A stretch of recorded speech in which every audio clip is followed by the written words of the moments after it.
Yay, you guys, it's Mrs. Klein. Who's in for a podcast? It's Mrs. Wolbrin. Okay. And we're going to start with Lesson 15, Manifest Destiny and the Growing Nation.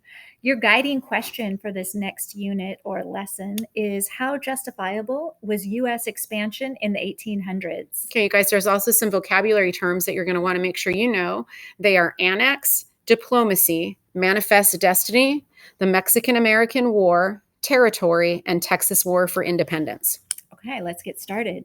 So, more than 150 years ago, the phrase manifest destiny inspired great hopes and dreams among many Americans.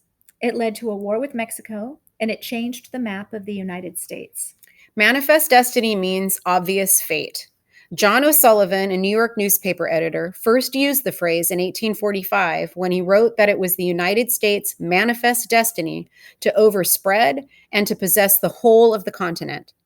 Looking at the land beyond the Rocky Mountains, he argued that Americans had a divine right to settle this area and make it their own.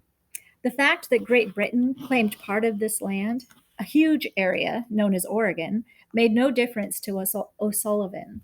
After all, the United States had stood up to Great Britain in the War of 1812. O'Sullivan was also unimpressed by Mexico's claim to much of the West. Like many Americans of the time, he believed that the United States had a duty to extend the blessings of democracy to new lands and peoples. It was God's plan, he believed, for Americans to expand their great experiment of liberty. When Americans began their great experiment in 1776, the idea that the United States might one day spread across the continent seemed like a dream. By 1848, however, the dream was a reality. In this lesson, you'll learn how the United States tripled its size in a little more than a single lifetime. Holy moly, tripled it, dang. All right, manifest destiny took many forms, with the United States expanding through treaties, settlement, and war. As you read, think about how each new area was acquired and whether the decisions that led to the U.S. expansion across North America were justifiable or not. Okay. And we're going to start with talking about the Louisiana Territory. Finally, the Louisiana Purchase. Woohoo! So, guys, we're like taking a step back now. Oh, Mr. Heinen, please call the office. Sorry, announcement. Mr. Heinen will be calling the office in a moment. All right, back to Louisiana. Okay, we're taking a step back in time, back to when Jefferson was president. Yay! And we're going to talk about the Louisiana Territory. Yes. All right.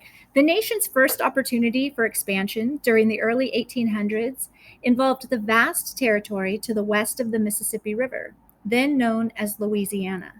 The United States wanted possession of the port city of New Orleans, near the mouth of the Mississippi River. By 1800, thousands of farmers were settling land to the west of the Appalachian Mountains. To get their crops to market, they floated them down the Mississippi to New Orleans, and from there, the crops were shipped to Europe or to other cities on the East Coast. All right, across the Mississippi River lay the unexplored territory of Louisiana. This immense region stretched from Canada in the north to Texas in the south, and from the Mississippi, it reached west all the way to the Rocky Mountains. Now, at the time, the French owned this territory. Yes, they did. And Napoleon had plans for Louisiana and hoped to settle the territory with thousands of French farmers who would then raise food for the slaves who worked on France's sugar plantations in the Caribbean. However, Napoleon's plans alarmed frontier farmers. New Orleans was part of Louisiana, and if Napoleon closed the port to American goods, farmers would have no way to get their crops to market. All right, so we needed that control of the river. We needed that port. Mm-hmm. All right, so then a noble bargain gets decided. President Thomas Jefferson understood the concerns of American farmers. In 1803, he sent James Monroe to France with an offer to buy New Orleans, just the city of New Orleans, for $7.5 million. But by the time Monroe reached France, Napoleon had changed his plans. Yeah. Now, this is odd because we've already talked about Monroe being president. At this time, he's Jefferson's Secretary of State. Okay. So France and Great Britain were on the brink of war. Napoleon knew that he might lose Louisiana to the British. So rather than lose Louisiana, it made sense to sell it to the United States. Napoleon's offer to sell all of Louisiana stunned James Monroe. Instead of a city, suddenly the United States had the opportunity to buy an area as big as itself. It did not take long for Monroe to agree.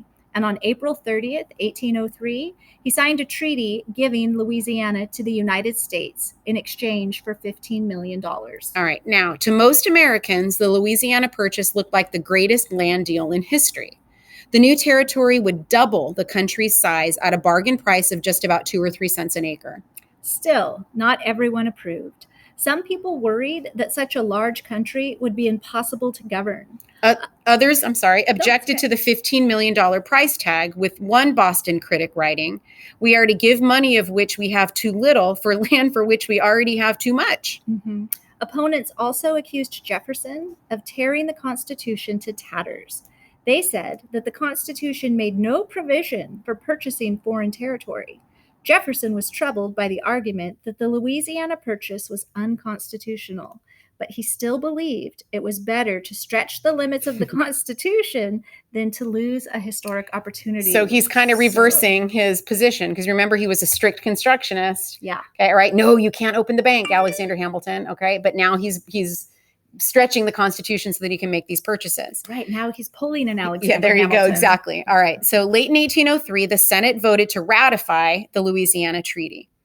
Okay. All right. And in 1804, Meriwether Lewis and William Clark led an expedition to explore the newly acquired territory. Okay.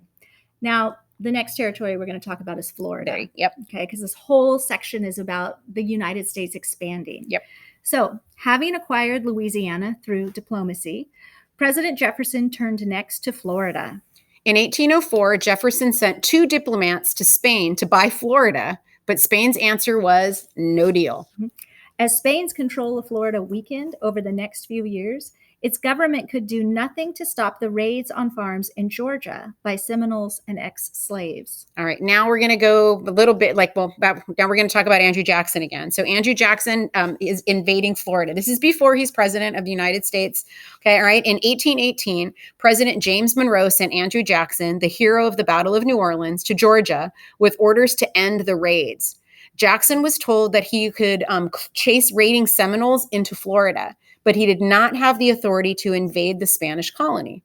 Okay, now, of course, Jackson's not going to listen. No, he's not a rule follower. No, he does it his own way. All right. So despite his orders, Jackson marched into Florida with a force of 1,700 troops.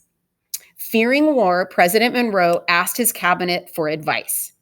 Secretary of State John Quincy Adams, who convinced Monroe to send a blunt message to Spain. The message was, govern Florida properly or get out. All right. Equally fearful of war, Spain decided to get out. In 1819, the Spanish government agreed to yield Florida to the United States. In exchange, the United States agreed to pay $5 million in settlers' claims against Spain and to honor Spain's longtime claims to Texas. For now, exactly. Bum, bum, bum. Okay, and with that, that's the end of our podcast. All the best, you guys. All right, ta-da.